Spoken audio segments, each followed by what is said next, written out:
This is Valley View News, and here are today's headlines. A mass shooting took place at the Route 91 Harvest Festival in Las Vegas. Amber Rose hosted her third annual Slut Walk in downtown LA. The city of Los Angeles looks to expand its homeless outreach. Hello, and welcome to Valley View News. I'm Amber Partida. And I'm Dahlia Perez. Last Sunday in Las Vegas, more than 50 people died and at least 547 were injured when a gunman began shooting concertgoers at the Route 91 Harvest Music Festival. Las Vegas police said 64-year-old Stephen Paddock opened fire on a crowd of more than 20,000 people.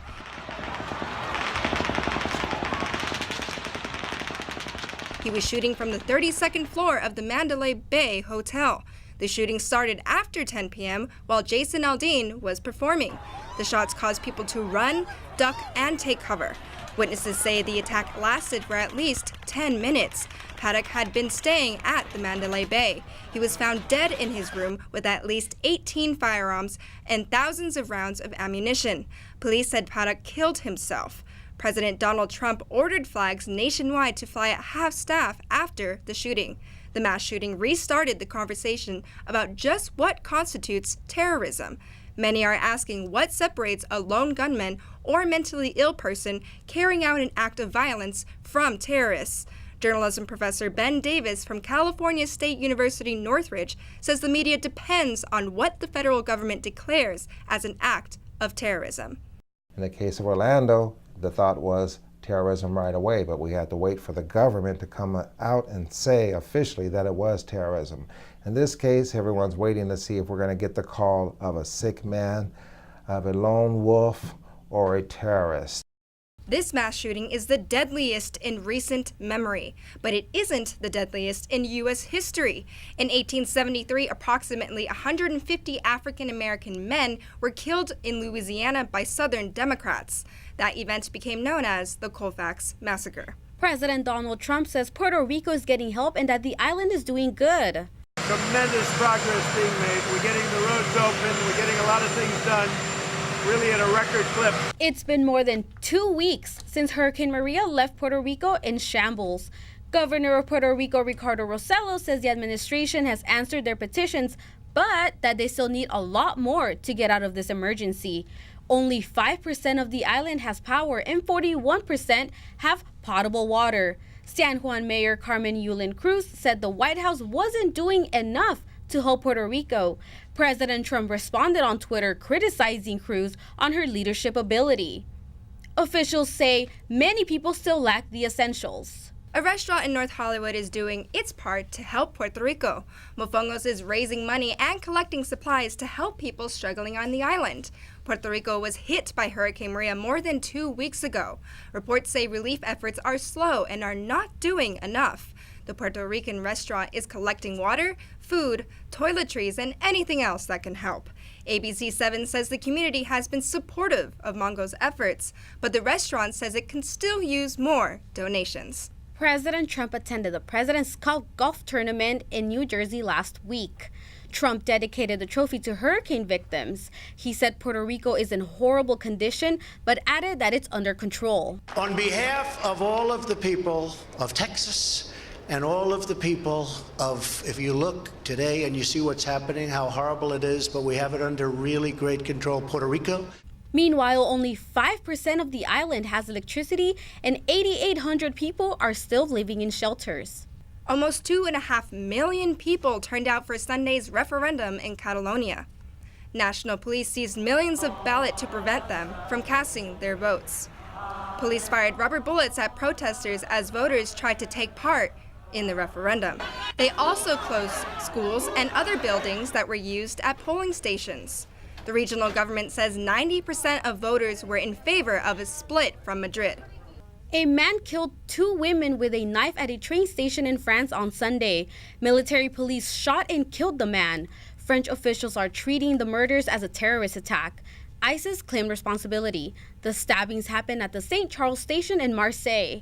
That's the same station where 3 Boston College students were attacked with acid last month. Canadian authorities are investigating what looks like a possible terrorist attack from 2 incidents in Edmonton, Canada. Last Sunday, a man drove a Chevrolet car into an officer and then stabbed him. Later, the attacker drove a truck through crowds of pedestrians and injured at least 4.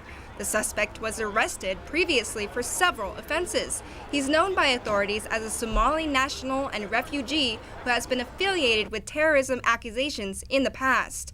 Formal charges are expected to be filed soon. Now we'll check in with our tech reporter, Malcolm Finney, to get the latest in social media, health, and tech. Malcolm, what do you have for us today? Thank you, Dahlia. Twitter announced last week that they'll be testing whether to add more characters to their text limit. In the test, Twitter will double its character limit from 140 to 280. The goal of the character increase is to keep people tweeting. This could be the first character increase for Twitter. Apple's iOS 11 update dropped on September 22nd. One new feature is that Apple gave developers access to the new iPhone technology. Tickets.com will team up with the MLB to develop a program that allows baseball fans to enter stadiums by just tapping their phones, similar to how Apple Pay works.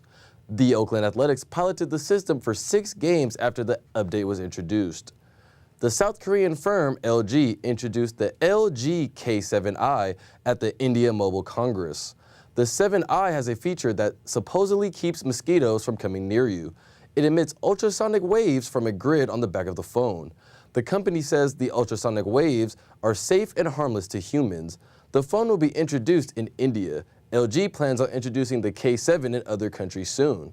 That's all for today. Back to you guys. Thanks, Malcolm.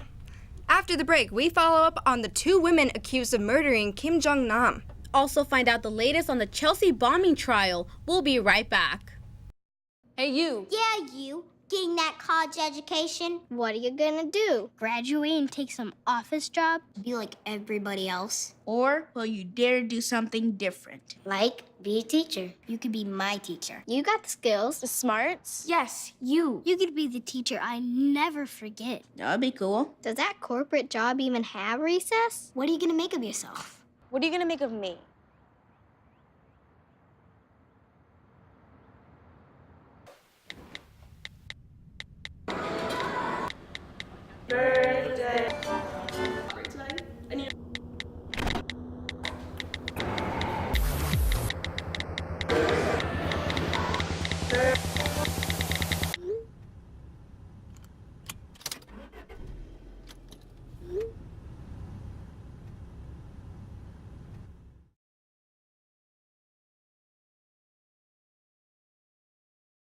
Red shirt, blue shirt, yellow shirt. Oops. Yellow pants, red pants, green pants. Oops. The 2 women charged with the murder of Kim Jong-nam pleaded not guilty in a Malaysian court last Monday. Kim is North Korean leader Kim Jong-un's half-brother. He was poisoned with a nerve agent in February at Kuala Lumpur International Airport. The women are seen in security footage walking up behind Kim and rubbing their hands on his face. The women say they were tricked. They thought they were taking part in a TV prank. Both are charged with murder. If convicted, they face a mandatory death sentence. North Korea denied any involvement. The man accused of the Chelsea, New York bombings last September appeared in court Monday. His trial is in Manhattan District Court. 30 people were injured in the bombings. No one was killed. Authorities say this was Manhattan's first terrorist attack since 9/11. The explosion from the homemade bomb shattered windows, sent a steel dumpster flying through the air, and created chaos. 29-year-old Ahmad Khan Rahimi faces charges that include using a weapon of mass destruction and bombing a public place. An Air France plane heading to Los Angeles made an emergency landing due to one of the engines blowing up. Passengers say they heard a loud noise about 5 hours into the flight. After the explosion, the plane trembled for several minutes. 2 hours later, the plane landed at Goose Bay Airport in Canada. SoCal residents returned to LAX safely on Sunday. 2 pilots are dead after their Navy training jet crashed in Tennessee. The T-45C Goshawk went down in the Cherokee National Forest Sunday during a training mission. The 2 people on board were an instructor and a student. The crash occurred at 4:30 p.m. Eastern Standard Time. Authorities believe the debris field is at least a half-mile long. This is the third crash involving naval aircraft in the last 13 months. National Breast Cancer Awareness Month is underway. The Trump administration marked the occasion by lighting the White House pink for one night. First Lady Melania Trump said October is the time to raise awareness about breast cancer.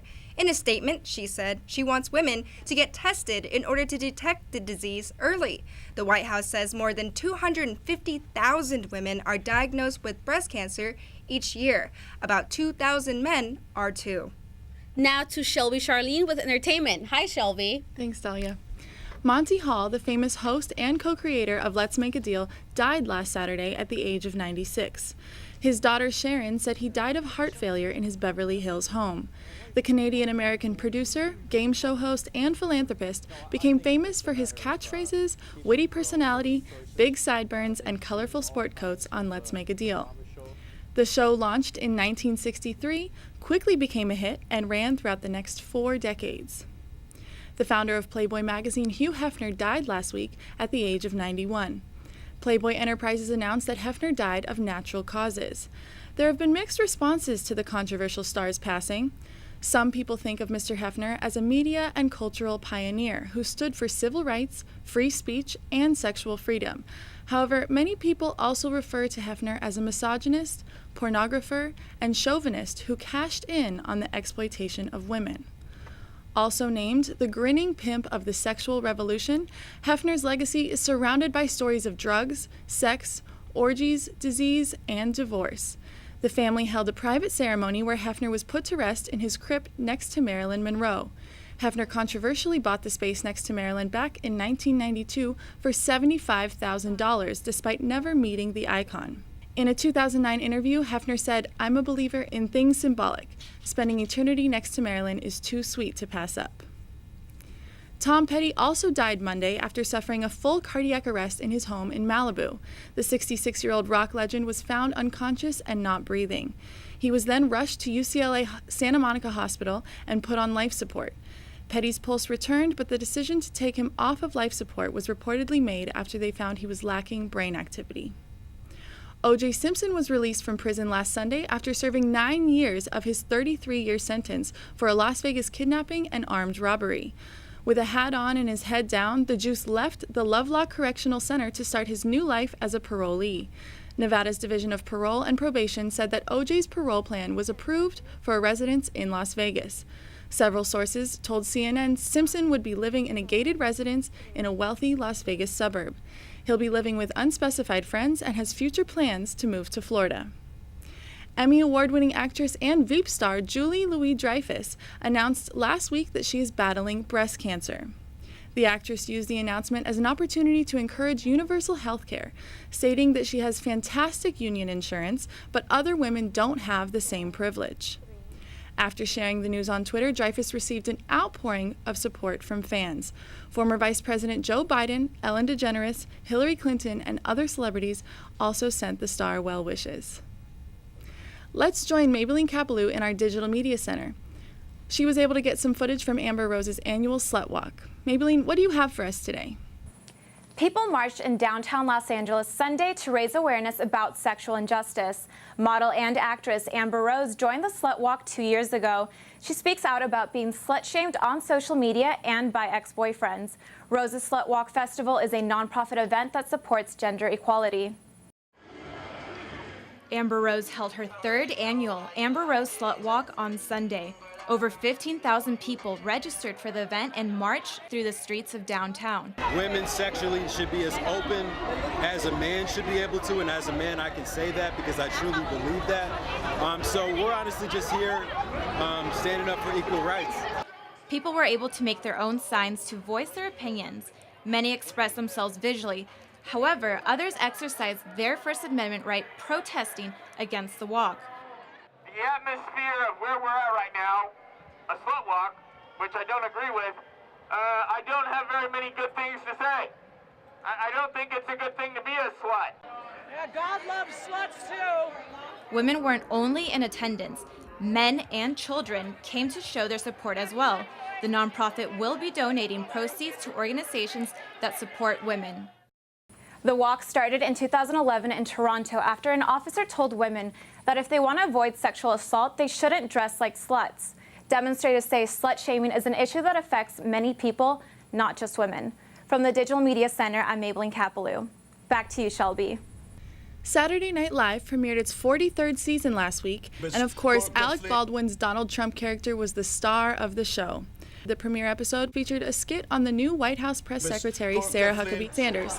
The cast also performed a skit highlighting Trump's lacking response to the current crisis in Puerto Rico. We're going to get you more help to you. We'll get you immediately, probably by Tuesday or Wednesday at the latest. The show also featured performances from Jay-Z, who sported a Kaepernick jersey during his performance with Damian Marley. That's all I have for entertainment today. Back to you. Thanks, Shelby. LA Unified Schools will now be donating their extra food to local food banks. This is because of a new law signed by Governor Brown. Schools can now donate unopened items and untouched fruits. The school district says they throw out about $100,000 worth of food every day. Many schools already have share tables where students can leave their extra food for those in need. The homeless may have high hopes as Los Angeles will be expanding its homeless outreach. Valley View News reporter Chris Escobar has more. The Homeless Outreach and Proactive Engagement program in the San Fernando Valley is expanding its outreach next month. It launched in May. The program connects LAPD officers with the city's sanitation department, which cleans homeless encampments. We need the church to come along, we need social services to come along, and we need every service provider to be able to collaborate. The program searches for encampments in the valley. Once they find people living there, they help them find permanent housing. We have our long-term strategy to get people into housing really fleshed out, and obviously we're going to have to keep up with demand, and that means affordable housing as well. Since the spring, the mayor's office reported more than 1,300 homeless encampments. More than 500 tons of trash and 20,000 pounds of hazardous materials were cleaned up. We have a lot of families now that are in the streets, so the situation is getting worse. We don't see it getting better. I know there's more programs that are going to hit the streets, but while we wait, it gets worse. Police officers say they will provide protection for sanitation crews who break down encampments. They also receive training for people who have mental health and narcotics issues.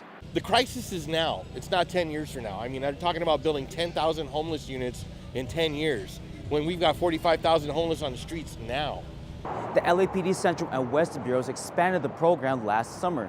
About 47,000 homeless people live in LA County. 2/3 are within the city limits. In Mission Hills, I'm Chris Escobar, Valley View News. 2 Texas high school football players were cut from the team for protesting during the national anthem Friday night.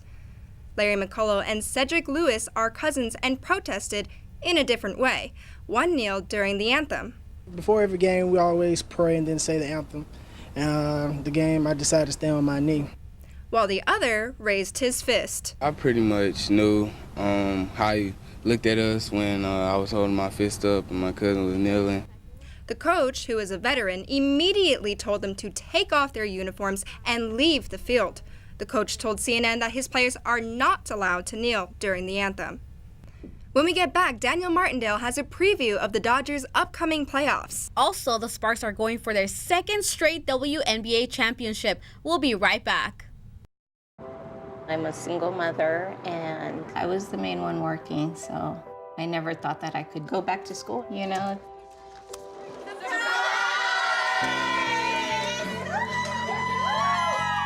My sister, my mother, everybody wanted to help me with my kids.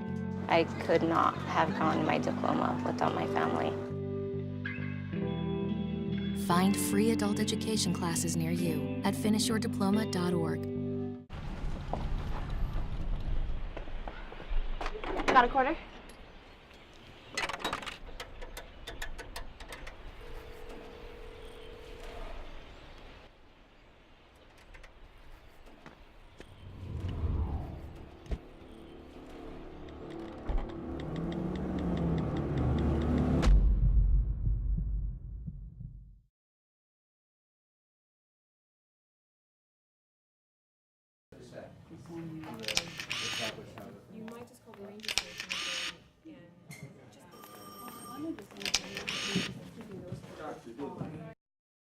And we're back with our sports fellow, Daniel Martindale. So, Daniel, what's going on with the Dodgers? They clinched the playoffs. They're looking really good. We had that little scare last month with that slump, but I think we're primed and ready for the playoffs. Well, could this be the year? The Dodgers have officially clinched home field advantage throughout the playoffs for the first time since 1988. Yeah, that 1988. With mile-high hopes to win it all this year, it was only fitting that they'd end the season in Denver. Let's get right to the highlights, shall we? Rocky is rolling out the merchandise after clinching a wild card berth on Saturday. Let's pick it up in the fourth. Dodgers already up 3-0 at this point with Jock Peterson at the dish. He lines a double to right, scoring Kike Hernandez. He scores Yosemite Grandal to third. Pick it up in the seventh inning now. Jock up again with runners on base, and it is Coors Field after all, so why not order another? Here comes Austin Barnes to score. Dodgers now up 6-1. Rockies added a couple more later on. Dodgers decided to go with Josh Fields instead to give Kenley Jansen a rest. He comes on for the save, and there's the catch. Dodgers end the season on a high note by doing what they did during most of it, winning. They finished with a record of 104-58. That's the best they've ever done in LA since moving from Brooklyn. But it's those 11 wins in October that matter now. They'll open up the playoffs Friday night at Dodger Stadium against the winner of the NL wildcard game. That'll be either the Arizona Diamondbacks or those very same Colorado Rockies. Well, the Dodgers are trying to win their first title in 29 years, but another one of LA's teams is on the cusp of winning their second title in a row. Let's go out to Staples in Game 4 of the WNBA Finals. The Sparks, one win away from sealing the deal against the Minnesota Lynx once again. Sparks are looking to become the league's first repeat champion since the Sparks did in 2002. But the Lynx had other plans. Renee Montgomery steals it from Candace Parker, and here comes a 2-on-1 with a nice little dish to Sylvia Fowles. Fowles led Minnesota with 22 points in the night, and yes, she also led the team with 4 fouls. But it wasn't just her doing all the work. Here's Maya Moore looking for more, and she gets it. Midway through the fourth, the Sparks were trying desperately to mount a comeback. Alana Beard hits off this great spin move coming up and cuts the lead down to 12. But the magic would run out for the Sparks. The Lynx iced it with this 3. They celebrate again after forcing another winner-take-all Game 5 in Minneapolis just like last year. Sparks were in this exact situation last season and ended up winning a championship there, so not all bad news. The decisive final game is Wednesday night. Well, last season, the Rams ranked last in just about every offensive category in the NFL. But entering play on Sunday, they had the highest scoring offense in the entire league. What a difference a year makes. So what better way to see if they're for real than with a good old Texas showdown? Rams in Dallas taking on the Cowboys. Both teams decided to remain standing for the national anthem. Robert Quinn raised his fist. In the second quarter, both offenses have gotten off to a slow start, but Dak Prescott finds Ezekiel Elliott diving for his second career receiving touchdown. After that, Rams needed an answer, and they get it. Jared Goff at the helm, looking for rookie wide receiver Cooper Kupp. Fill up the cup. All the way onto the scoreboard. Rams were trailing in the third until Jared Goff finds all-purpose back Todd Gurley over the middle. That one's good for 53 yards, taking it all the way to the house. That was his second receiving touchdown of the season.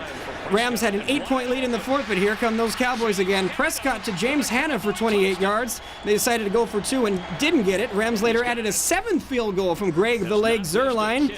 Rams say, hold up, we dem boys. They get a huge win in Dallas. They remain atop the NFC West standings ahead of the Seattle Seahawks, who they face at home next week. Rams had 4 wins all of last season. Next week, they'll go for their 4th win in 5 weeks. Real quick, across town, Philadelphia Eagles quarterback Carson Wentz made himself right at home in Carson, California. The Eagles were the latest team to beat the Chargers. Chargers remain defeated, not undefeated. They're 0-4. Well, guys, October is the most exciting time for sports. Baseball playoffs this week, and hockey starting up too. It's exciting. Back to you guys. Thanks, Daniel. Hopefully the Rams will be able to win again next week. It was Banned Books Week last week. Valley View News reporter Lauren Turner-Dunn has more on the story. The words shone momentarily on the page, and they too sank without a trace. CSUN held its 5th annual Banned Books readout at the Oviatt Library last week in celebration of Banned Books Week. Progressive author Alex Gino was invited to read the book George, which is banned. That's what's so dangerous. To censor things is just cutting you off from a world of culture and social justice information that is necessary for everybody to move forward as a society. The book was created for children in grades 4 through 6, and the main character, George, is transgender. There's a lot of things to be aware of, and I think the younger we're aware of that, the easier it is for us to make that the standard in our lives. 40% of book challenges are by parents. That eventually leads to books being taken off of shelves in public and school libraries. Your parents are afraid that you might learn things that they don't know and can talk about stuff that they don't understand, and that's scary. The American Library Association says 9 of the top 10 challenge books have diverse content. And Gino says young people need tools like books to reflect on real-world issues. It's not my job to write the stories of Black people and brown people and people of color, but it's my job to write stories purposefully to white kids. The First Amendment protects authors like Gino, allowing them to keep writing to anyone about anything. Gino's next book, You Don't Know Everything, Julian, will be about racism, deafness, and privilege. In Northridge, I'm Lauren Turner-Dunn for Valley View News. The legalization of marijuana in California is creating new government jobs. Recreational marijuana will be legal next year. The state must meet the bureaucratic needs of the legal pot market. It is expected to be a $7 billion industry. Agencies across the state are hiring, including the Public Health Department and the Food and Agriculture Department.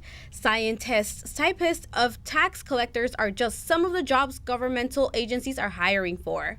The city of LA is ready to defend its beach curfew. Los Angeles officials will tell the California Coastal Commission why beaches should stay closed from midnight to 5 a.m. The curfew applies to more than 10 miles of beaches. It also covers piers and seafront parks. The commission is considering to lifting the curfew, but the city of LA says they have no jurisdiction in the matter. Los Angeles implemented the curfew in 1988. The commission never approved it. A British rock climber is dead after saving his wife's life at Yosemite National Park. He shielded her with his body during a rock slide last week. She was hospitalized with serious injuries. Last week, a total of 8 rock falls happened, 7 of those on Wednesday alone. Matt Spahn was in the area known as El Capitan during the first one. We were actually climbing the west side, and it fell off the east side when it happened, but you could we could feel a little movement. Geologists at the park say despite the recent rock falls, there is currently not an increased danger. They use computer modeling, high-resolution photography, and laser mapping technology to try to predict rock slides. They say the park sees about 80 on average each year. They warn climbers the rocks may look small from a distance, but they can be as large as vehicles. An unlikely friendship between a 4th grader and a Marine Corps veteran started during a hunting trip. The house in the woods, located in Maine, hosts an annual bear hunt for veterans. Sergeant Zachary Stinson was invited last year to participate. That is where he met Kaylin Cluey. So they invited me last year. They participate with the House in the Woods. They kind of do a joint effort for this bear hunt. So they called me up and said, hey, do you want to go up to Maine and do a bear hunt? I did. Came up here and got to meet all these great people, and everything worked out really well. The two reunited the following year. They still remain friends. Thanks for joining us today. From Valley View News, I'm Amber Partita. And I'm Dahlia Perez. See you next time.